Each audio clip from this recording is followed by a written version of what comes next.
Uma boa noite a todos, sejam bem-vindos mais uma vez à nossa live, ao nosso canal, ao nosso encontro semanal, a oportunidade que temos aqui de nos reunir para glorificar o nome de Deus. Oportunidade esta que Deus nos concede para podermos aqui fazer um estudo aprofundado da sua santa e bendita palavra, daquela que serve para alimentar as nossas almas.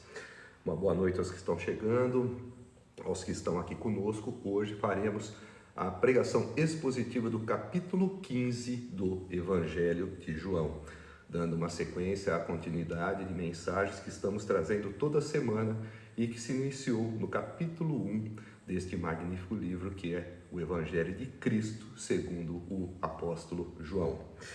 Uma boa noite aos que estão chegando. Eu peço para que vocês não se esqueçam de curtir, de compartilhar e de deixar um amém ou uma outra palavra nos comentários para que o algoritmo entenda a relevância dessa mensagem e faça com que ela seja levada a outras pessoas e com que outros também sejam abençoados por ela, como tenho certeza de que você aqui também será. Antes da gente dar início oficial à nossa exposição do capítulo 15 do Evangelho de João, nós faremos uma breve resenha, um breve resumo daquilo que é o próprio Evangelho de João, entendendo melhor um pouco dos seus propósitos e falando um pouquinho também dos outros 3 evangelhos. É importante que nós saibamos que a Bíblia Sagrada nos apresenta 4 evangelhos. E esses evangelhos estão localizados no Novo Testamento. Nós temos 3 evangelhos que têm a denominação de evangelhos sinópticos, que são Mateus, Marcos e Lucas, e tem esta denominação justamente pelo fato de que eles têm uma mesma perspectiva, uma mesma ótica, uma mesma visão do ministério de nosso Senhor e Salvador Jesus Cristo. Já o Evangelho de João tem uma perspectiva um pouco diferente e mais do que isso, é um evangelho que tem uma profundidade teológica muito grande. O evangelho que tem como preocupação principal e inicial, não que os outros não tenham, de mostrar logo de cara que Jesus Cristo é o Filho de Deus, que Jesus Cristo é o próprio Deus que se fez carne e habitou entre nós. Visto que quando o Evangelho de João foi escrito, já no final do século I, os outros 3 evangelhos, Mateus, Marcos e Lucas, aqueles que nós classificamos como sinóticos, já estavam escritos, e João, no momento em que escrevia o seu evangelho, também tinha a preocupação de combater as heresias que surgiam acerca da própria pessoa do Cristo. Heresias estas que encontravam uma grande influência do gnosticismo grego, uma linha de pensamento teológico, filosófico, cultural, que entendia que tudo que era espiritual era essencialmente puro e que tudo que era material era essencialmente impuro. Dentro dessa perspectiva gnóstica, nós podemos entender que o gnosticismo entendia que não era possível que Cristo, sendo Deus, encarnasse, porque o totalmente puro não poderia se misturar com aquilo que era matéria, que era totalmente impuro. E dentro dessa linha de pensamento surgiu, por exemplo, o docetismo, que dizia que Cristo era um espírito que por onde ele passava, ele nem sequer deixava pegadas. Óbvio que isso era uma heresia que João combateu, dizendo que o Verbo se fez carne e habitou entre nós, e também dizendo que o Verbo era Deus, e que, portanto, Cristo era Deus, e que, sendo Deus, mesmo assim, ele veio e se encarnou. E ainda dentro da perspectiva gnóstica, havia alguns que diziam que se a matéria é essencialmente impura e que se o espírito é essencialmente puro, que se Cristo de fato encarnou, ele não poderia ser Deus. Então surgia também esse tipo de heresia, como por exemplo o ebionismo, mais tarde veio a surgir também o arianismo, dentre outras linhas de pensamento, como a heresia de Cerinto, que dizia que Cristo, ele havia recebido, era um homem comum, que no ato do batismo recebeu o Cristo cósmico e que na cruz o Cristo cósmico o deixou. Nem sequer se falava na possibilidade de ressurreição. Então, para combater essas heresias que ou diziam que Cristo não havia se encarnado, ou que diziam que Cristo se encarnou, mas que por ter se encarnado não poderia ser Deus, é que João escreve o seu evangelho e desenvolve a sua tese em cima dos 7 sinais ou 7 milagres cuidadosamente escolhidos para mostrar para o público em geral que Cristo, além de colocar também os 7 eu sou, que são 7 autodeclarações afirmativas de Jesus acerca de si mesmo como Deus. Então nós vamos dar início, agora a nossa pregação expositiva do capítulo 15, capítulo que traz profundos ensinamentos de ordem espiritual e que com certeza irá nos edificar muito no conhecimento acerca da palavra de Deus, acerca da essência também do caráter e da natureza de nosso Senhor e Salvador Jesus Cristo. Eu peço mais uma vez para aqueles que estão aqui nos acompanhando, para que não se esqueçam de curtir essa mensagem, de compartilhá-la e de deixar um amém ou uma outra palavra nos comentários, para que o algoritmo entenda a relevância dessa mensagem, entregue para mais pessoas e você, assim, também faça com que outros sejam abençoados. Com isso, você vai estar contribuindo para o cumprimento da ordenança de nosso Senhor Jesus Cristo, conforme está em Marcos, capítulo 16, versículo 15, que diz: ide por todo mundo e pregai o evangelho a toda criatura. Você vai estar compartilhando e contribuindo para que esta mensagem, que é o próprio evangelho, seja levada a todo mundo. Que Deus abençoe. Vamos fazer então uma prece, uma oração, antes de darmos início à nossa exposição. Senhor, peço a Ti mais uma vez, para que me dê a devida iluminação, para que eu tenha a precisa compreensão de cada palavra que eu encontrar ao longo da Tua revelação. Peço também a Ti, Senhor, que o Teu Espírito Santo me dê, além da Tua luz, também a Tua divina inspiração, para que eu tenha não só a compreensão, mas também a capacitação para poder transmitir tudo aquilo que aprendi, tudo aquilo que encontrei, fazendo com que aqueles que receberem as minhas palavras sejam os mesmos que recebem as Tuas palavras. E peço também para que Teu Espírito Santo, agindo nas mentes e nos corações daqueles que me ouvem, possam também ter um solo fértil dentro dos corações e das mentes que irá receber essas palavras como divinas sementes que, sob a ação da Tua divina luz, da luz do Teu Santo Espírito, hão de germinar, hão de frutificar, dando frutos para 100, para 60 e para 30, para a glória do Teu nome e para a glória de nosso Senhor Jesus Cristo. É o que eu te peço humildemente, em nome de Jesus. Amém. Vamos dar início então à nossa exposição do capítulo 15, que tem como primeira perícope, ou como primeira passagem, a seguinte: a videira e os ramos. Então, 15, Evangelho de João, capítulo 15, versículo 1, começamos com o seguinte: eu sou a videira verdadeira e meu pai é o agricultor. Todo ramo que, estando em mim, não dá fruto, ele corta, e todo que dá fruto, ele poda, para que dê mais fruto ainda. Vocês já estão limpos pela palavra que lhes tenho falado. Permaneçam em mim e eu permanecerei em vocês. Nenhum ramo pode dar fruto por si mesmo, se não permanecer na videira.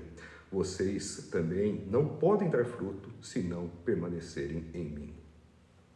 Eu sou a videira, vocês são os ramos. Se alguém permanecer em mim, eu nele. Esse dará muito fruto, pois sem mim vocês não podem fazer coisa alguma. Se alguém não permanecer em mim, será como o ramo que é jogado fora e seca. Tais ramos são apanhados, lançados ao fogo e queimados. Se vocês permanecerem em mim e as minhas palavras permanecerem em vocês, pedirão o que quiserem e lhes será concedido. Meu Pai é glorificado pelo fato de vocês darem muito fruto e assim serão meus discípulos. Como o Pai me amou, assim eu os amei. Permaneçam no meu amor. Se vocês obedecerem aos meus mandamentos, permanecerão no meu amor, assim como tenho obedecido aos mandamentos de meu Pai, e em seu amor permaneço. Tenho-lhes dito estas palavras para que a minha alegria esteja em vocês e a alegria de vocês seja completa. O meu mandamento é este: amem-se uns aos outros como eu os amei. Ninguém tem maior amor do que aquele que dá a sua vida pelos seus amigos. Vocês serão meus amigos se fizerem o que eu lhes ordeno. Já não os chamo de servos, porque o servo não sabe o que o seu senhor faz. Em vez disso, eu os tenho chamado amigos, porque tudo o que ouvi de meu Pai eu lhes tornei conhecido. Vocês não me escolheram, mas eu os escolhi para irem e darem frutos. Fruto que permaneça, a fim de que o Pai lhes conceda o que pedirem em meu nome. Este é o meu mandamento: amem-se uns aos outros. Essas são as palavras que nós encontramos na primeira passagem do capítulo 15 do Evangelho de João. Nós vemos aqui uma série de repetições, uma série de exortações, uma série de ordens dadas por Jesus aos seus discípulos, no sentido de eles permanecerem nele, no sentido de eles o obedecerem, de lhes obedecerem, no sentido também de se amarem, permanecer, obedecer e amar. Nós percebemos o quanto essas ordenanças que Jesus dá, elas se repetem justamente para mostrar a importância que elas têm. Então, dando início à nossa interpretação, versículo a versículo da passagem, como nós temos feito, nós vemos aqui, nesta passagem que tem como título A Videira e os Ramos, o primeiro versículo diz: Eu sou a videira verdadeira e meu Pai é o agricultor. Quando Jesus se auto-intitula como a videira verdadeira, ele está aqui proferindo o sétimo dos 7 eu sous. Jesus disse: eu sou o pão da vida, eu sou a luz do mundo, eu sou a porta das ovelhas, eu sou o bom pastor, eu sou a ressurreição e a vida, eu sou o caminho, a verdade e a vida, e eu sou a videira verdadeira. E nós vemos que Jesus é uma videira, além de verdadeira, como nós vamos explicar, é também uma videira especial e celestial, pois quem cuida dessa videira é o próprio Pai. Eu sou a videira verdadeira e meu Pai é o agricultor. Essa videira que merece a atenção especial do Pai, a atenção especial de Deus, não é uma videira qualquer. E é por isso que ele diz que ele é justamente a videira verdadeira. Se ele é a videira verdadeira, nós, naturalmente, somos obrigados a pensar que deve haver uma falsa videira. E aí que nós devemos entender qual seria esta outra videira que não é a verdadeira. Em Isaías capítulo 5, o profeta fala a respeito daquela que era a videira ou a vinha de Deus, que ele havia tirado do Egito e trazido para a sua terra. Essa videira, que é descrita no capítulo 5 de Isaías, é a própria nação de Israel. Uma videira que, infelizmente, ao invés de dar boas uvas, deu uvas bravas. Uvas que não serviram para nada, não deu bons frutos. Isso fez com que ela não fosse de fato a videira verdadeira, a videira de onde se esperava que, por ser o povo escolhido de Deus, nação santa, frutificasse, dando os frutos devidos que lhes eram esperados. Mas Israel não deu. Israel não se comportou como deveria ser videira de Deus. E aí então que Cristo mostra que ele, em pessoa, é realmente a videira verdadeira. Nesse sentido, nós vemos aqui, logo na sequência, a importância que se tem de se estar junto dessa videira. Na sequência nós vemos: todo ramo que, estando em mim, não dá fruto, ele corta. E todo o que dá fruto, ele poda, para que dê mais fruto ainda. Aqui é importante que nós reservemos um tempo para refletir acerca de quem seriam esses ramos, ou que não dá fruto e é cortado, e o que dá fruto e ele poda. Quem é que corta e quem é que poda? O agricultor. E quem é o agricultor? É o Pai. Na primeira parte, onde Cristo diz: todo ramo que, estando em mim, não dá fruto, ele corta, muitos imaginam que seriam aqueles que não são crentes, fiéis, verdadeiros, que são pessoas que não são convertidas ao Evangelho.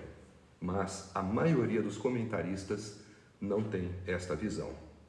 Quem é que seria o que todo ramo que estando em mim não dá fruto, ele corta? Seriam pessoas que são crentes verdadeiras, que são convertidas, porque se não fosse, nem em Cristo elas estariam para poderem ser de fato ramos que fazem parte dele.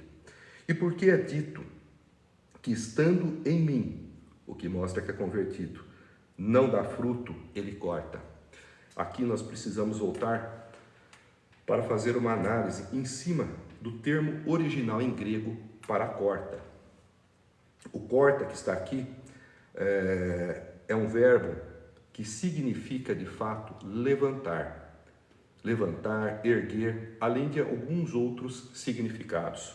Alguns dizem que é um verbo que se pronuncia airó, oiró, que significa levantar. É o mesmo verbo usado, por exemplo, quando há a descrição de Simão Cirineu levantando a cruz, ajudando Jesus durante o caminho até a crucificação.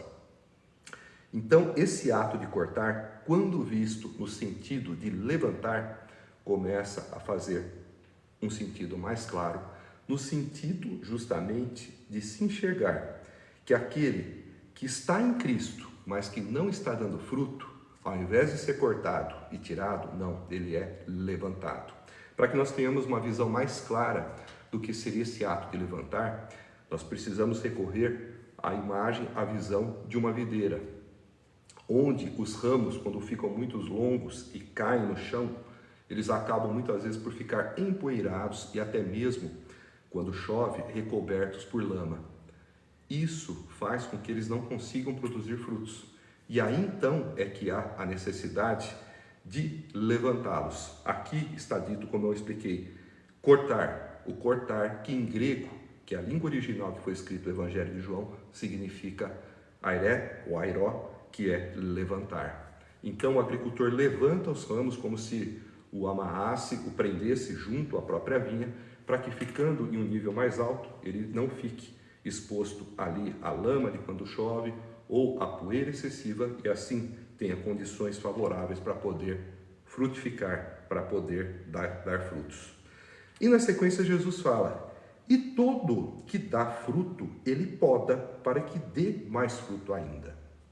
Também precisamos recorrer à imagem da própria vinha, da própria videira, com os seus ramos em frutificação. Aqui, o que ele quer dizer? Quando dá fruto, ele poda para que dê mais fruto ainda. É preciso que nós entendamos que quando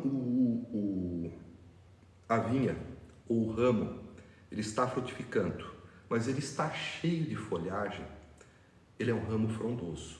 Claro que nós vamos fazer uma metáfora agora, levando da parte da botânica para a parte espiritual, para a parte da moral. Um ramo que precisa ser podado para que dê mais fruto ainda, ele já dá fruto, mas ele precisa de poda para frutificar mais. A visão que nós temos é de um ramo que não precisou ser levantado, que já estava numa posição ideal, que está cheio de folhas, está frondoso, está exuberante, está chamando a atenção no meio da videira. E ele precisa ser podado, aparado, para que dê mais frutos, porque esse monte de folha muitas vezes impede que a luz do sol chegue. Ela acaba por não favorecer a frutificação natural. E isso faz com que nós olhemos para nós mesmos. Quando muitas vezes nós estamos dando muito fruto, Deus vem e nos poda. Deus vem e nos tira aquela exuberância, aquela beleza, para que nós não nos envaideçamos, não nos ensoberbeçamos. E isso venha a fazer com que deixemos de produzir, deixemos de dar frutos ou deixemos de dar fruto. Vamos falar depois sobre fruto, que é no singular. Então, esses que são aqui cortados, que na verdade não é cortar, é levantar, e podados, não são pessoas que não são cristãos, que não são crentes, que não estão em Cristo. Mas ele justamente corta no sentido de levantar e poda aqueles que estão de fato na árvore, que estão de fato na videira, que estão de fato em Cristo, no sentido de levantar o que caiu e de não deixar cair aquele que já está dando muito fruto e que pode vir a se envaidecer e a se ensoberbecer. Então, muitas vezes, quando nós estamos lá em cima, brilhando, frutificando, Deus pode muitas vezes vir e podar, tirar a exuberância que nós temos para que nós não venhamos a nos envaidecer, ensoberbecer e deixemos depois de frutificar. É esse também o entendimento que a maioria dos teólogos tem a respeito dessa passagem, que para muitos tem também interpretações que podem ser um pouco polêmicas, no sentido até de achar que o indivíduo perde a salvação. Mas, dentro de uma visão reformada, dentro de uma visão calvinista, nós sabemos que nós não perdemos a salvação. Então, isso não se aplica a essa passagem. Dando continuidade, Jesus diz aos discípulos: vocês já estão limpos pela palavra que lhes tenho falado. Aqui, a maioria dos comentaristas também entendem que eles estão limpos, não porque a palavra é algo que por uma ação mecânica faz a limpeza, não, mas porque a palavra dá a eles o entendimento e faz com que eles estejam limpos no sentido de estarem andando conforme a palavra e, portanto, se desviando do pecado. E aí Jesus dá a seguinte ordenança: permaneçam em mim e eu permanecerei em vocês. Nenhum ramo pode dar fruto por si mesmo, se não permanecer na videira. Vocês também não podem dar fruto, se não permanecerem em mim.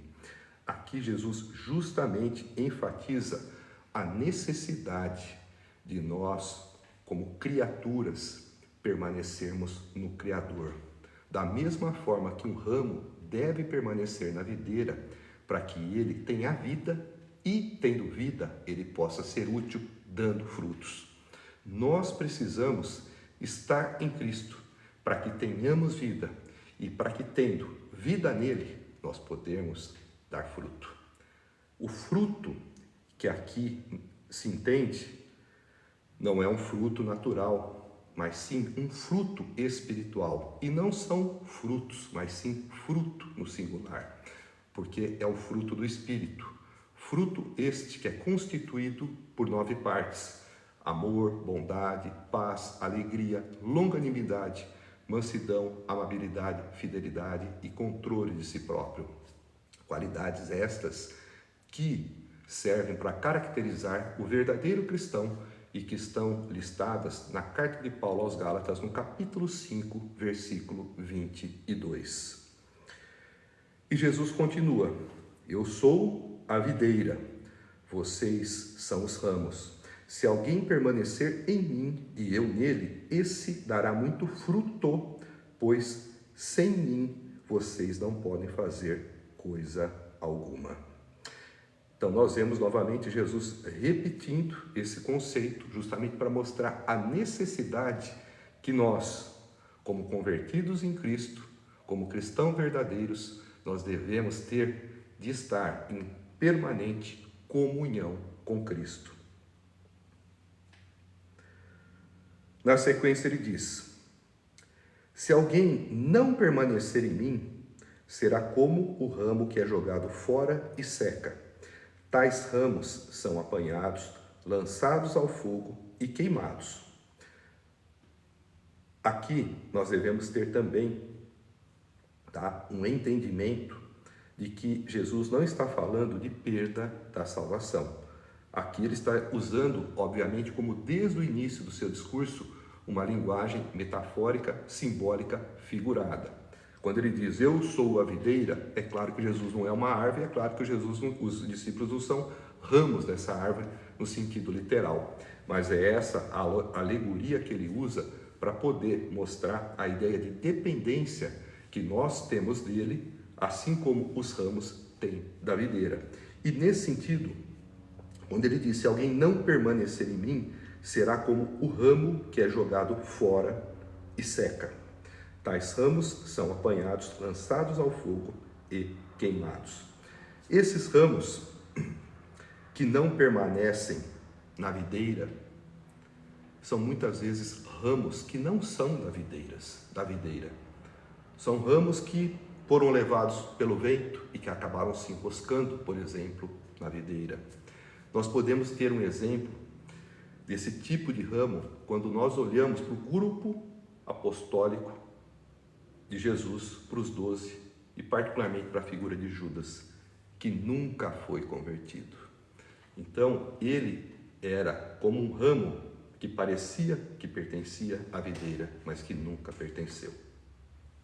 Era alguém que estava lá, mas que não estava de fato fixado, ancorado, firmado, fazendo parte verdadeiramente da videira. Esse tipo de ramo, ele não dá fruto. Justamente por quê? Porque ele não tem vida, ele não é parte da videira. E esse ramo, ele é jogado fora e ele seca. E depois, esse tipo de ramo que já secou, justamente porque não tem vida, ele é lançado ao fogo e queimado.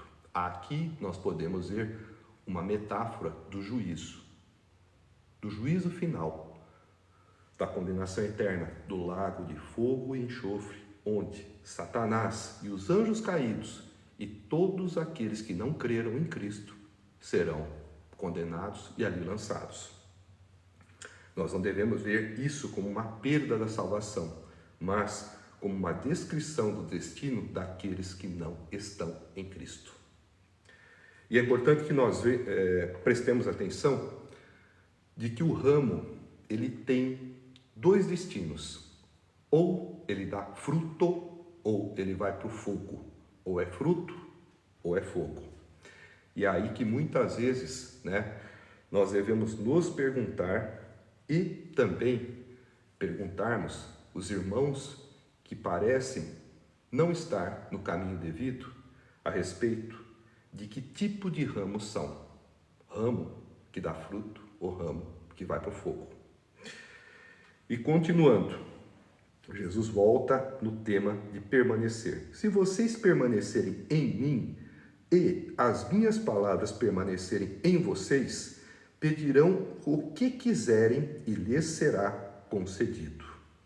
Aqui é outra passagem que também exige bastante atenção, para que aquele que ler essas palavras não fique com a impressão de que Jesus está dando para os seus discípulos um cheque em branco, onde tudo que eles pedirem lhes será concedido.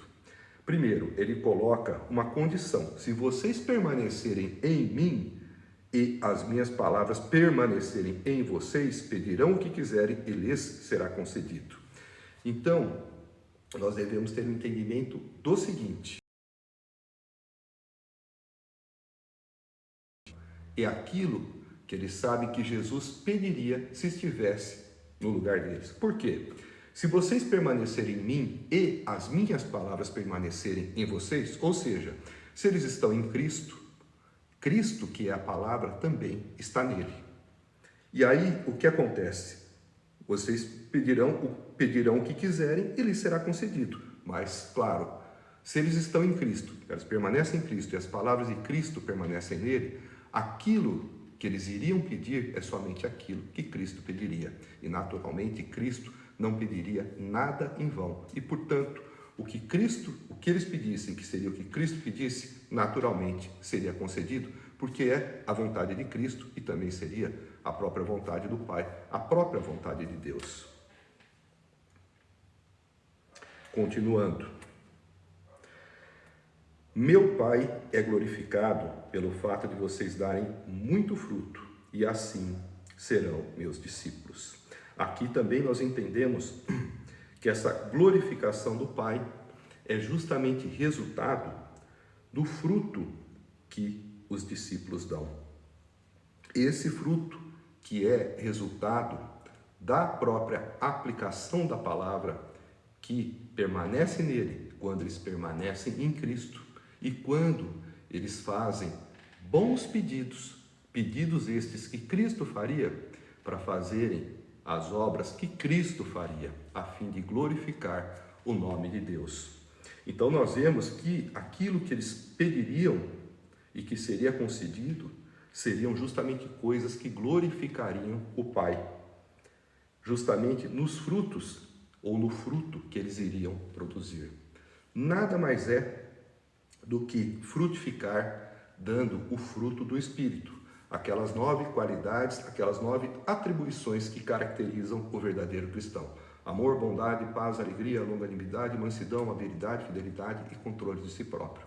Então, é este tipo de petição que eles deveriam fazer, a mesma que Cristo faria, e receberiam aquilo que Cristo pediria para fazer as obras que fossem do agrado de Deus, para a glória de Deus, dando os frutos que são produzidos pelo Espírito de Deus. O fruto do Espírito nada mais é do que resultado da obra do Espírito Santo agindo dentro do indivíduo. Continuando, como meu Pai me amou, assim eu os amei. Permaneçam no meu amor. Aqui também é uma outra colocação de Jesus que, de uma forma objetiva, ele mostra que ele é Deus. Como o Pai me amou, assim eu os amei. Ou seja, Pai, Deus Pai, ama Cristo, Deus Filho, e Cristo, que é Deus Filho, ama os seus discípulos com o mesmo amor de Deus Pai. Se Cristo, que é Deus Filho, é amado por Deus Pai com um amor, que é o amor ágape, e também ama os seus discípulos com o amor ágape, ele mostra que ele é capaz de fazer a mesma coisa que é feita por Deus. Ele também é Deus. E aí ele insiste dizendo: permaneçam no meu amor. Mais adiante, nós vamos entender qual é este amor. Quando Cristo diz aos seus discípulos: amai-vos uns aos outros como eu vos amei. É um amor sacrificial. E Jesus continua: se vocês obedecerem aos meus mandamentos, permanecerão no meu amor, assim como tenho obedecido aos mandamentos de meu Pai, e em seu amor permaneço. Aqui Jesus também faz um jogo de palavras, faz um paralelismo, colocando: se vocês obedecerem os meus mandamentos, permanecerão no meu amor, assim como tenho obedecido aos mandamentos de meu Pai, e em seu amor permaneço. Ele mostra para os seus discípulos a importância da obediência. Eles só permanecerão no amor de Cristo se eles obedecerem os mandamentos de Cristo, assim como Cristo obedece os mandamentos do Pai e permanece no amor do Pai. Então, aqui, Cristo nos ensina, ensinando aos seus discípulos, que para que nós tenhamos um senso de unidade com Ele, para que nós possamos permanecer no seu amor, nós devemos obedecê-lo. E Ele nos ensina de que forma deve ser esta obediência, mostrando a forma como Ele obedece, guardando os mandamentos do Pai, obedecendo o mandamento do Pai e permanecendo assim no amor do Pai. Então, é uma obediência que tem também a obediência de Cristo como modelo de excelência em termos de submissão. Cristo mostrava humildade e submissão ao Pai na medida em que ensinava a forma como nós devemos obedecer. Ele obedecia ao Pai, fazendo a vontade do Pai e não a sua própria vontade, da mesma forma que nós devemos fazer a vontade de Cristo e não a nossa vontade. Lembramos que Cristo disse que aquele que quer ser meu discípulo deve negar-se a si mesmo, tomar a sua cruz e e segui-lo. Tomar a sua cruz e segui-lo, negar a si mesmo, nada mais é do que abrir mão das suas vontades para fazer a vontade dele. Dando continuidade, tenho-lhes dito estas palavras para que a minha alegria esteja em vocês e a alegria de vocês seja completa. Aqui nós vemos que a alegria vem de Cristo. A alegria que ele deseja para os seus discípulos é uma alegria que provém da própria pessoa dele. Tenho-lhes dito essas palavras que é para que a minha alegria esteja em vocês e a alegria de vocês seja completa. Ou seja, a alegria completa eles só vão ter se é uma alegria que vier, que proceder de Cristo. E como fazer para que nós possamos ter esta alegria que vem de Cristo? Nós devemos ser como ramos da videira que estão de fato na videira, como parte da videira, porque sendo Cristo a videira, toda a vida, toda a energia, toda a seiva, toda a nutrição procede da videira. Então, dentro de uma visão metafórica e espiritual, nós devemos entender que a alegria também procede da videira. A alegria também procede de Cristo. E devemos lembrar que a alegria é das 9 partes do fruto do Espírito, assim como também o próprio amor.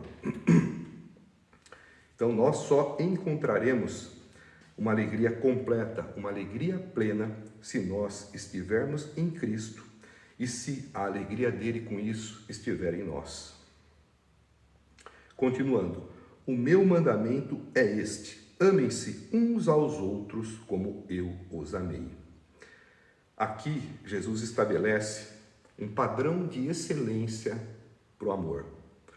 Nós vemos ao longo da Bíblia, antes da última ceia, antes desse último discurso, que o próprio Jesus havia respondido ao mestre da lei que o havia questionado acerca de qual seria o maior dos mandamentos, e Jesus disse: amarás o Senhor teu Deus de todo o teu coração, de toda a alma, de toda a tua alma, de todo o teu entendimento e com todas as tuas forças. Este é o primeiro e o maior mandamento. E aí ele completa: e o segundo, que muito se assemelha a este, é: amarás ao próximo como a ti mesmo. Desses 2 mandamentos depende toda a lei e os profetas. Então, o padrão de amor no relacionamento horizontal, ou seja, do homem com o próprio homem, era amar ao próximo como nós amamos a nós mesmos. Ou seja, o padrão de excelência do amor era o amor próprio. Agora não. Agora, Jesus eleva o patamar de excelência do amor que nós devemos ter para com o outro. É o mesmo amor que Cristo teve conosco. Ou seja, devemos amar uns aos outros como Ele nos amou. Um amor sacrificial, um amor a ponto de dar a vida por nós, morrendo numa cruz por cada um de nós. E aí ele explica: ninguém tem maior amor do que aquele que dá a sua vida pelos seus amigos. Vocês serão meus amigos se fizerem o que eu lhes ordeno. Aqui nós vemos que Jesus explica justamente o conceito do amor sacrificial. Ninguém tem maior amor do que aquele que dá a vida por seus amigos. E aí ele diz, falando agora a respeito da amizade: vocês serão meus amigos se fizerem o que eu lhes ordeno. Veja aqui novamente a importância da obediência. Para nós permanecermos no amor de Cristo, nós devemos ser obedientes. Para nós sermos amigo de Cristo, amigo de Jesus, nós também devemos fazer o que Ele nos ordena. E nós devemos receber essa ordem com alegria, como um convite dado por Deus para termos amizade com Ele. Se fosse uma pessoa qualquer que dissesse: olha, para você ser meu amigo, você deve fazer aquilo que eu lhe ordenar. Isso não é uma amizade. Isso é uma tirania. É uma tentativa de submeter alguém à própria vontade, no caso, à vontade alheia. Mas com Cristo, que é Deus, isso não se aplica. É uma honra, simplesmente, Cristo nos ensinar o que nós devemos fazer para sermos amigos dele, para termos amizade com o próprio Deus. Isso é algo sublime. Portanto, quando ele diz: vocês serão meus amigos se fizerem o que eu lhes ordeno, nós devemos procurar sermos obedientes a isso que ele disse, para termos justamente a dádiva bendita da sua divina amizade. E vamos continuar. Já não os chamo servos, porque o servo não sabe o que o seu senhor faz. Em vez disso, eu os tenho chamado amigos, porque tudo o que eu vi de meu Pai, eu lhes tornei conhecido. Aqui é uma outra passagem muito bonita com relação à relação de Jesus para com os seus discípulos, que é também a relação dele para conosco. Quando nós fazemos uma análise longitudinal, por exemplo, do próprio Evangelho de João ou dos Evangelhos, nós vamos vendo ao longo da caminhada dos discípulos que eles vão desenvolvendo um grau progressivo de intimidade com Jesus. E essa mesma intimidade progressiva, cada um de nós, como convertidos, como cristãos verdadeiros, também experimentamos ao longo da nossa caminhada. Nós vemos, por exemplo, que os discípulos, muitos deles, quando foram chamados, escolhidos por Jesus, eles não conheciam muito bem Jesus. Até desconheciam. Mateus, que era um publicano, nós temos o entendimento de que ele se encontrou, ou Jesus foi ao encontro dele em uma única ocasião, e ali o chamou. O chamado é irresistível. Ele foi, mas ele não sabia exatamente quem era Jesus. Ele não conhecia Jesus. Natanael, por exemplo, quando é avisado por seu irmão Felipe de que haviam encontrado o Cristo, o Messias, quando informado que ele era de Nazaré, preconceituosamente Natanael diz: mas por acaso vem alguma coisa boa, algum profeta da Galileia? Ele debocha, desconhecendo quem Jesus era.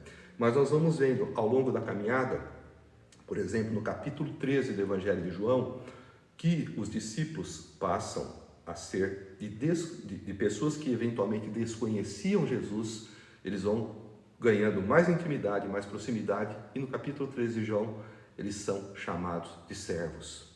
Aqui no capítulo 15, Jesus os chama de amigos. E no capítulo 20, eles serão chamados de irmãos. Jesus fala a Maria Madalena: vá e diga, meus irmãos, que eu estou indo para o meu Pai, que é também o Pai de vocês. Olha só que progressão desta intimidade que se inicia numa condição de desconhecimento de Cristo e que evolui para uma condição de irmãos. Ainda, por exemplo, na carta aos Romanos, escrita depois por Paulo, o apóstolo, nós somos colocados também como cordeiros de Cristo. Então, nós vemos que há aqui um fortalecimento dos vínculos dos discípulos com a pessoa de Cristo, que eram pessoas que até desconheciam Cristo e que agora, depois de serem servos, são também amigos. Eram desconhecidos, tornaram-se discípulos, passaram a ser servos, agora são amigos, serão irmãos e serão também cordeiros. Há todo um caminho, há toda uma caminhada de desenvolvimento de intimidade para se ter uma verdadeira comunhão com Cristo, uma verdadeira comunhão com Deus. E nós vemos também outros exemplos na Bíblia Sagrada de pessoas que foram chamadas de amigo por parte de Deus. Abraão ficou conhecido como amigo de Deus e teve justamente esta titulação porque Abraão foi testado por Deus. Quando Abraão tinha Isaque, que era o filho da promessa, daquele de quem viria uma descendência tão numerosa quanto as estrelas do céu, quanto os grãos de areia da praia do mar, Deus mandou que Abraão sacrificasse Isaque. E a Bíblia nos diz, na carta aos Hebreus, que Abraão cria que, se fosse preciso, Deus ressuscitaria Isaac para que a promessa se cumprisse. E na carta de Tiago, capítulo 2, versículo 23, também está dito que foi por conta da fé que Abraão ganhou o título de amigo de Deus. Temos também Moisés, outra figura que tinha uma relação de amizade, que também era um amigo de Deus. No livro de Êxodo, no capítulo 33, nós vemos que Moisés é descrito como um homem que tem amizade com Deus. Deus falava com Moisés face a face, como quem fala com um amigo. É assim que é descrita a relação de Deus com Moisés, uma relação de quem conversa face a face, como se fala com um amigo. Abraão, por conta da fé, e Moisés, por conta da intimidade que tinha na relação com Deus. O povo parava, montava o seu acampamento, levantava as suas barracas. Moisés erguia, afastado do acampamento, a tenda do encontro, a tenda da presença, um lugar onde ele muitas vezes ia para estar, para sentir a presença de Deus e para ali estar em uma comunhão mais íntima com Ele. E era essa intimidade no relacionamento com Deus que fez com que Moisés também fosse conhecido como amigo de Deus. E Jesus diz aos seus discípulos, e o que está dito a ele é válido também para cada um de nós. Tá? Vocês serão meus amigos se fizerem o que eu lhes ordeno. Portanto, a obediência aqui era uma exigência de Cristo para os seus discípulos, para que eles tivessem amizade com Ele. A fé de Abraão, a intimidade relacional, a comunhão com Deus e Moisés e a obediência exigida por Cristo aos seus discípulos são elementos que favorecem a nossa amizade com Deus. E devemos também lembrar daquilo que está na Epístola de Tiago, no capítulo 4, versículo 4, que diz: a amizade com o mundo é inimizade com Deus. O mundo é o sistema de valores corrompidos, dominado por Satanás, onde impera o pecado, onde o pecado é normalizado, é normatizado e é vangloriado. É com isso que nós não devemos ter amizade para podermos ser amigos de Deus também. Sobre o mundo nós vamos falar na segunda passagem desse capítulo. Continuando, já não os chamam servos, porque o servo não sabe o que o seu senhor faz. Em vez disso, tenho-os chamado amigos, porque tudo o que ouvi de meu pai, eu lhes tornei conhecido. Aqui só explicando que a partir do momento que eles se tornam amigos, que têm intimidade com Cristo, dentro desta amizade, que há uma intimidade e uma confiança, Cristo conta para os seus discípulos, que agora são também amigos, aquilo que ele ouviu do Pai. Aquilo que ele ouviu, aquilo que ele recebeu do Pai, ele também torna conhecido aos seus discípulos. Diferente da relação que tem um servo com o Senhor. O Senhor não participa ao servo, o Senhor não divide com o servo aquilo que ele sabe. Porque o servo é servo, o servo não é necessariamente um amigo do Senhor, como os discípulos agora eram vistos por Cristo, que também era o Senhor e é o Senhor. E Cristo continua: vocês não me escolheram, mas eu os escolhi, para irem e darem fruto, fruto que permaneça, a fim de que o Pai lhes conceda o que pedirem em meu nome. Aqui é novamente Cristo dizendo que eles devem justamente produzir o fruto que dá a evidência de que o Espírito Santo está agindo neles, de que o Espírito de Deus habita dentro deles, e essa condição onde eles frutificam é o que faz com que o Pai lhes conceda o que pedirem em meu nome, em nome de Jesus, não em nome deles. Tá? Então, nós já explicamos que aquilo que eles vão pedir é aquilo que Cristo pediria se estivesse no lugar deles, visto que eles, estando nessa condição de frutificação, eles estão plenos, cheios do Espírito Santo, que é o próprio Espírito de Cristo. É uma pessoa através da qual Cristo se manifesta. E isso faz com que eles tenham conhecimento da vontade de Deus e peçam aquilo que Deus quer. Por isso é que eles serão atendidos. E continuando, este é o meu mandamento, amem-se uns aos outros. Aqui Jesus enfatiza a necessidade dos discípulos ali, entre eles, amarem-se uns aos outros, porque Cristo estava por partir. E na sua partida era necessário que o grupo tivesse unidade para poder sobreviver às adversidades, às perseguições que eles iriam enfrentar, ao martírio, a toda perseguição que cairia sobre eles e que cairia sobre toda a igreja. Por isso, esta ordenança, justamente, de eles se manterem em unidade, amando-se uns aos outros. Nós vamos passar agora para a segunda passagem, que tem como título: O mundo odeia os discípulos. Se o mundo os odeia, tenham em mente que antes me odiou. Se vocês pertencessem ao mundo, ele os amaria como se fossem dele. Todavia, vocês não são do mundo, mas eu os escolhi, tirando-os do mundo. Por isso, o mundo os odeia. Lembrem-se das palavras que eu lhes disse: nenhum escravo é maior do que o seu senhor. Se me perseguiram, também perseguirão vocês.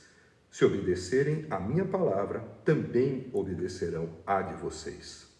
Tratarão assim vocês por causa do meu nome, pois não conhecem aquele que me enviou. Se eu não tivesse vindo e lhes falado, não seriam culpados de pecado. Agora, contudo, eles não têm desculpa para o seu pecado. Aquele que me odeia, também odeia o meu Pai. Se não tivesse realizado no meio deles as obras que ninguém mais fez, eles não seriam culpados de pecado. Mas agora eles as viram e odiaram a mim e a meu Pai. Mas isso aconteceu para se cumprir o que está escrito na lei deles. Odiaram-me sem razão. É o que está no Salmo 35, 19 e 69, 4. Quando vier o conselheiro, que eu enviarei a vocês da parte do Pai, o Espírito da verdade que provém do Pai, ele testemunhará a meu respeito. E vocês também testemunharão, pois estão comigo desde o princípio. Agora nós vamos fazer a interpretação dessa segunda passagem do capítulo 15 do Evangelho de João, onde Jesus explica o motivo do ódio do mundo pelos cristãos. Peço para que você que está aqui nos acompanhando não se esqueça de curtir a nossa live, de compartilhá-la, de deixar um amém ou uma outra palavra nos comentários para que o algoritmo entenda a relevância dessa mensagem e faça com que outras pessoas sejam também abençoadas por ela. O mundo odeia os discípulos.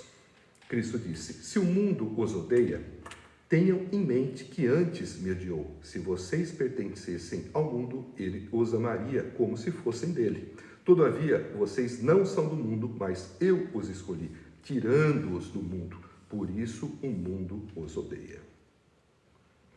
Aqui Cristo explica para os seus discípulos por que o mundo os odeia e explica por que eles seriam ainda mais odiados quando, como nós sabemos, ao longo do desenvolvimento da igreja primitiva, ao longo do que está escrito no livro de Atos, nas cartas de Paulo e até mesmo no próprio livro de Apocalipse. O mundo odeia Cristo. O mundo odeia os cristãos. Nós podemos entender, no mundo em que vivemos, quando nós somos pessoas que nasceram novamente em Cristo, que experimentam um novo nascimento e que vivem conforme a palavra, ou que vivem conforme sopra o Espírito, nós desagradamos o mundo. Porque nós procuramos viver de uma forma justa e reta, que faz um contraste com a forma como vive aqueles que são do mundo. Nós não toleramos a mentira, nós não toleramos o adultério, nós não toleramos o furto, a cobiça, a idolatria e tantas outras coisas mais que o mundo apraz, que o mundo satisfaz e que o mundo pratica de uma forma deliberada, normatizada, normalizada. Enquanto para nós a verdade ela é absoluta e reta, o mundo, neste momento, pós-verdade, pós-moderno ou pós-cristianismo, como alguns filósofos, teólogos querem chamar, o mundo relativizou a verdade, dizendo que aquilo que está contido nas Escrituras e que Deus estabeleceu como um parâmetro, como uma medida de verdade e de retidão, como, por exemplo, os 10 mandamentos, excluindo-se o quarto que fala a respeito do sábado, fossem normativas que deveriam ser seguidas nos tempos em que a Bíblia foi escrita. Como se hoje aquilo não fosse mais válido. Como se hoje não furtar, não adulterar, não dar falso testemunho, não adorar falsos deuses, não adorar imagens, não colocar coisas acima de Deus, fossem atitudes que hoje seriam normais, não seriam mais vistas ou não deveriam ser mais vistas como pecado. Então, é isso que nós devemos tomar cuidado, porque nós, como cristãos, nós zelamos pela permanência da verdade, pela inerrância e inspiração divinas das Escrituras que se mantêm atualizadas em todos os dias. A Bíblia deve ser vista como algo mais atual do que o jornal de amanhã, porque ela permanece de forma inerrante, imutável e como verdade absoluta para todo sempre, até a chegada de nosso Senhor. E o mundo não considera isso como verdade. Muito pelo contrário, o mundo contesta, o mundo condena e o mundo persegue quem tem este ponto de vista. Porque nós passamos a ser uma pedra no sapato dessas pessoas que querem viver em desacordo com a palavra e têm sempre ao lado um cristão para fazer a diferença e para mostrar a forma correta como devem viver, e isso incomoda quem vive nas trevas. Então isso nos explica por que muitas vezes nós somos perseguidos em um mundo que reprova os nossos valores, um mundo que reprova a Cristo, um mundo que reprova a Deus, um mundo que reprova a luz, um mundo que reprova a verdade. Isso também deve servir de alento e de motivação, porque se você é cristão e é perseguido porque é cristão, é porque você está vivendo como um verdadeiro cristão, você está andando no caminho certo, no mesmo caminho em que andou Jesus, em que andaram os seus discípulos e em que foram assim perseguidos por estarem praticando a verdade e fazendo a vontade de Deus. Se você é um cristão e não incomoda ninguém, se você é um cristão e é aceito pelo mundo, é porque talvez você não seja um cristão como foi Cristo, um cristão como os discípulos, um cristão como o verdadeiro cristão deve ser. Então Jesus diz: se o mundo os odeia, tenha em mente que antes me odiou. O motivo de todo o ódio contra os cristãos, contra os discípulos, era o próprio Cristo. Se vocês pertencessem ao mundo, ele os amaria como se fossem dele. Naturalmente, o mundo ama os que são seus, e assim como odeia aqueles que são de Cristo. Vemos aqui uma dicotomia, onde não há a possibilidade de ser de uma outra coisa que não do mundo ou não de Cristo. Ou você é de Cristo ou você é do mundo. Não existe o meio termo. Assim como nós sabemos que ou é certo ou é errado, ou é verdadeiro ou falso, ou é luz ou é trevas. Então, é isso que nós devemos saber. Tá? Quando o mundo nos odeia, é porque nós não somos do mundo.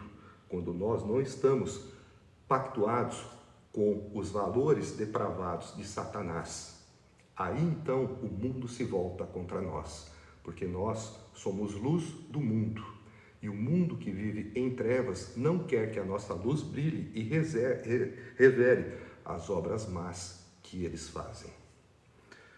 E aqui Jesus continua: todavia, se vocês não são do mundo, mas eu os escolhi, tirando-os do mundo, por isso o mundo os odeia.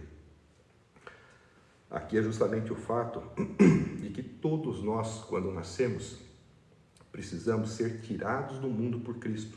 É o novo nascimento. É aquilo que ele faz com aqueles que ele escolhe. É o chamado irresistível, como foi com Pedro, Tiago, João, quando Cristo chamou e eles largaram Zebedeu, pai de Tiago e de João, os empregados, as redes dos barcos para trás e foram diretamente com Cristo. Foi como Mateus, que largou tudo para trás, o publicano, o dinheiro, o emprego, e seguiu a Cristo. O chamado é irresistível. Para aquele que ele elege, para aqueles que ele chama, tudo é deixado de lado, como foi também com Paulo, depois do seu encontro com o Cristo ressurreto. Então, quando Cristo nos tira do mundo porque nos chama, isso faz com que o mundo também nos odeie, porque nós deixamos de viver conforme vivem aqueles que são do mundo. E Jesus continua: lembrem-se das palavras que eu lhes disse. Nenhum escravo é maior do que o seu senhor. Se me perseguiram, também perseguirão vocês. Se obedecerem a minha palavra, também obedecerão a vocês. Aqui Cristo explica que se ele que é senhor foi perseguido, eles, metaforicamente como escravos, bem menores do que o senhor, serão perseguidos também. Se não respeitaram nem a figura, a pessoa do senhor, vão respeitar a dos servos, a dos escravos? Não vão. Então eles deveriam estar preparados porque eles seriam perseguidos. Mas Jesus diz também que aqueles que obedeceram a minha palavra também obedecerão a de vocês. No meio de tantos que perseguirão, haverá também aqueles que obedecerão. E os que obedecem a Cristo também obedecem àqueles que são de Cristo. Aqueles que reconhecem a palavra de Cristo reconhecem também aqueles que trazem a palavra de Cristo. E continua: tratarão assim vocês por causa do meu nome, pois não conhecem aquele que me enviou. Aqui ele está falando de uma maneira mais particular a respeito dos judeus daquela época, que obviamente já estavam perseguindo Jesus e questionando a pessoa de Jesus acerca de quem ele dizia que era, porque eles o acusavam de blasfêmia justamente por ele se dizer filho de Deus e também por se colocar muitas vezes igual a Deus. E aí ele diz: tratarão assim vocês por causa do meu nome, pois não conhecem aquele que me enviou. Ou seja, não admitem que Jesus foi de fato enviado pelo Pai, que ele era o Messias prometido, anunciado nas Escrituras pelos profetas, mesmo diante de tudo que ele fez e de todas as particularidades acerca da sua pessoa, o seu nascimento virginal, a sua futura morte na cruz por crucificação e tudo aquilo que havia sido relatado acerca das características da sua pessoa. Aquele que entraria com um jumentinho na cidade santa, aquele que nasceria na cidade de Belém, o tronco da descendência de Davi. Tudo isso aconteceu, mas os judeus, mesmo assim, não creram. E também não creram, mesmo tendo visto todos os sinais e prodígios que Jesus fez. E aí continua: se eu não tivesse vindo e lhes falado, não seriam culpados de pecado. Agora, contudo, eles não têm desculpa para o seu pecado. Só para a gente entender, aqui Jesus está trazendo uma palavra de juízo contra essas pessoas que não o reconheceram e contra aqueles também que vivem de uma forma contrária ao próprio Evangelho. Aqui ele diz: se eu não tivesse vindo e lhes falado, não seriam culpados de pecado. O que nós vemos? Ele coloca uma condição: se eu não tivesse vindo e lhes falado. Porém, ele veio e ele falou. Se isso não tivesse acontecido, se ele não tivesse vindo e nem falado, eles não seriam culpados de pecado. Ou seja, eles seriam desculpáveis. E aí Jesus explica: agora, contudo, eles não têm desculpa para o seu pecado. Por quê? Porque ele veio como estava anunciado nas Escrituras que ele viria, e porque ele falou, ele anunciou quem ele era e provou o que ele dizia por meio das coisas que ele fez. Então, aqui ele fala acerca de uma condenação para aqueles judeus que negaram Jesus. E continua: aquele que me odeia também odeia o meu Pai, mostrando novamente aqui um senso de unidade entre ele e o Pai, entre Deus Pai e entre Deus Filho. Quem odeia um, naturalmente odeia o outro. Visto que Cristo é o Deus Filho e Pai é Deus Pai, é a primeira pessoa da Trindade, a segunda pessoa da Trindade, e nós temos também, que vai aparecer aqui agora, o Espírito Santo, que é a terceira pessoa da Trindade. Não são três deuses, é um Deus manifesto em três pessoas. Quando você odeia uma dessas pessoas, você naturalmente vai odiar as outras duas, porque elas são co-substanciais, co-eternas. Elas têm a mesma forma de pensar, embora nas Escrituras elas tenham papéis diferentes. São papéis diferentes, mas são pessoas que têm a mesma substância. Portanto, quando se odeia um, se odeia o outro. Quando se ama um, também se ama o outro. E continua: se eu não tivesse realizado no meio deles obras que ninguém mais fez, eles não seriam culpados de pecado. Mas agora eles as viram e odiaram a mim e a meu Pai. E ele insiste, justamente no fato de que, se ele não tivesse vindo, se ele não tivesse falado, eles teriam desculpa de não ter acreditado. E aí ele continua: mas, além de vir e além de falar, ele ainda realizou no meio deles coisas que ninguém fez. Ou seja, só Deus poderia fazer.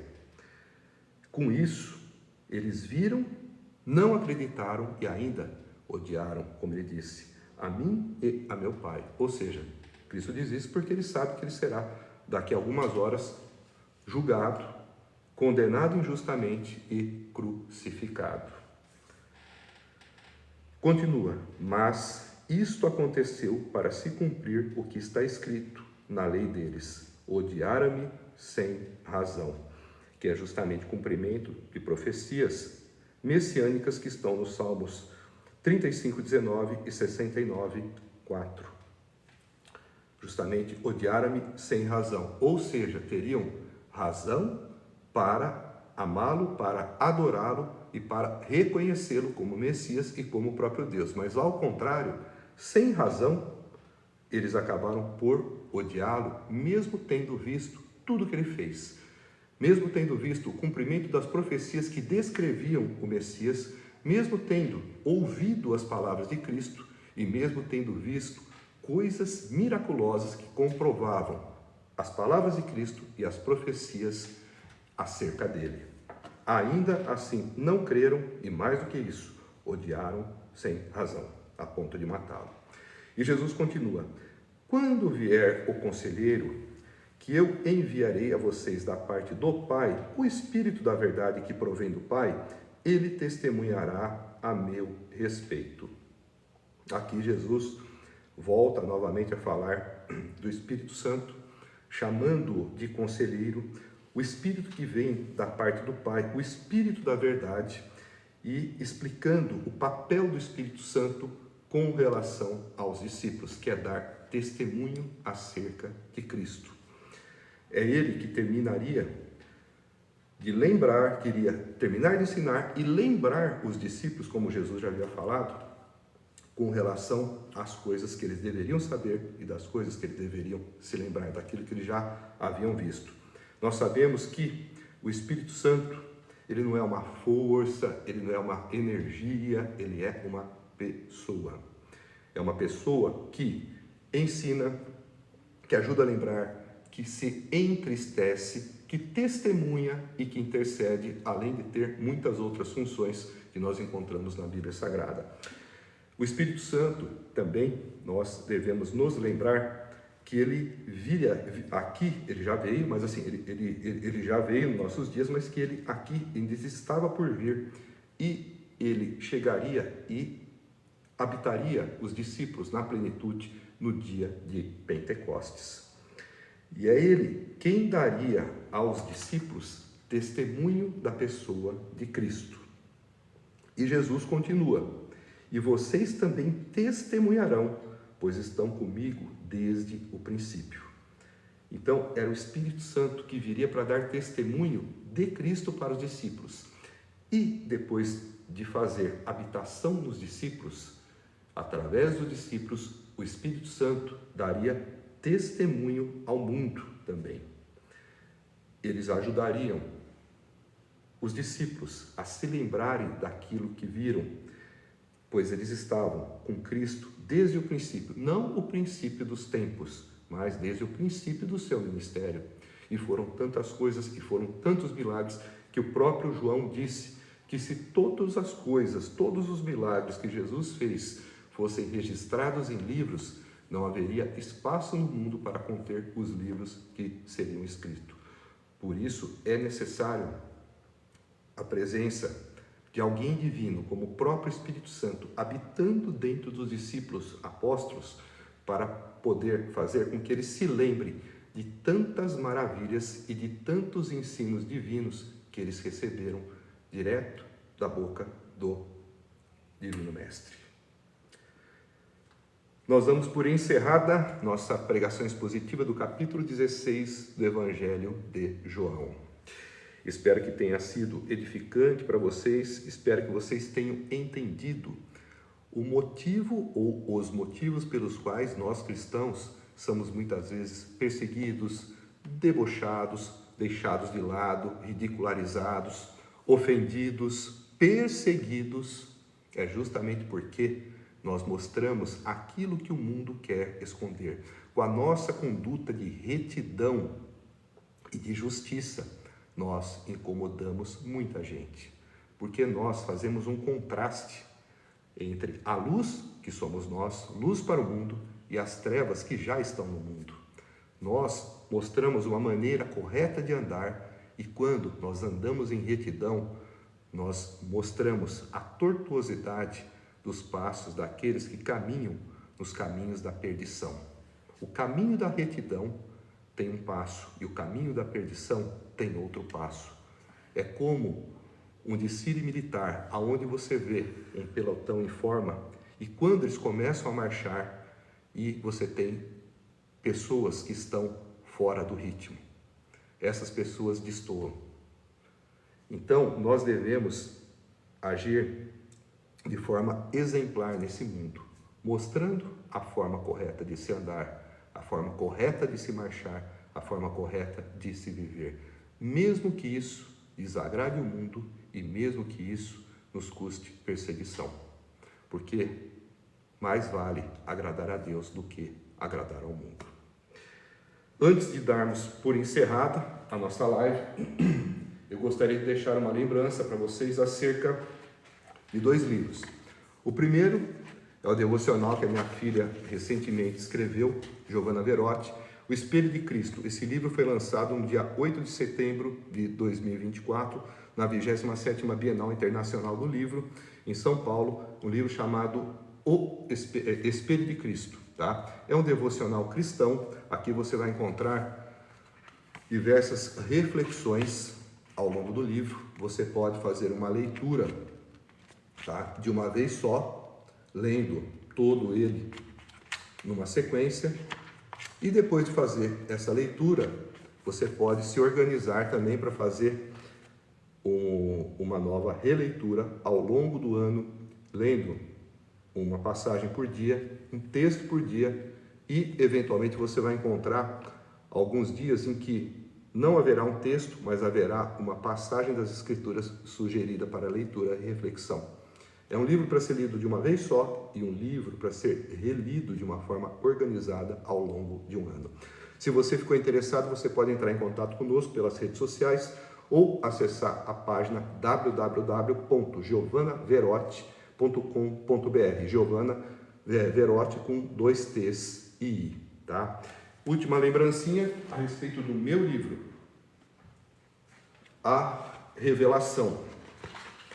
Uma viagem conduzida pela fé em busca da cura em nome de Jesus. Esse livro aqui eu lancei em dezembro de 2023, foi resultado do trabalho de 5 anos e meio de escrita, e este livro relata os conhecimentos que eu recebi para a parte de cura do meu ministério. No ano de 2018, no dia 8 de janeiro, eu tive um chamado de Deus onde fui comissionado para o Ministério de Evangelização Global e para secundariamente desenvolver o Ministério de Cura. Para o Ministério de Cura, eu fui agraciado com diversas vivências no plano espiritual por meio de arrebatamento em espírito ou simplesmente por meio de desdobramentos, viagens astrais, aonde eu fui instruído naquilo que eu deveria saber para o cumprimento do meu ministério. E eu compilei, sistematizei e organizei os conhecimentos que recebi ao longo das quase 700 páginas deste livro. Aqui você vai encontrar um tratado teológico cristocêntrico, um tratado de física quântica e um tratado de medicina espiritual. Você vai entender melhor por que os maus sentimentos podem nos fazer adoecer e por que os bons sentimentos, as orações, as cores, as notas musicais e as orações podem nos ajudar a curar. Se você ficou interessado, você pode nos mandar também uma mensagem pelas redes sociais ou acessar a minha página www.daniloverotti.com.br, Verotti com 2 T's e I.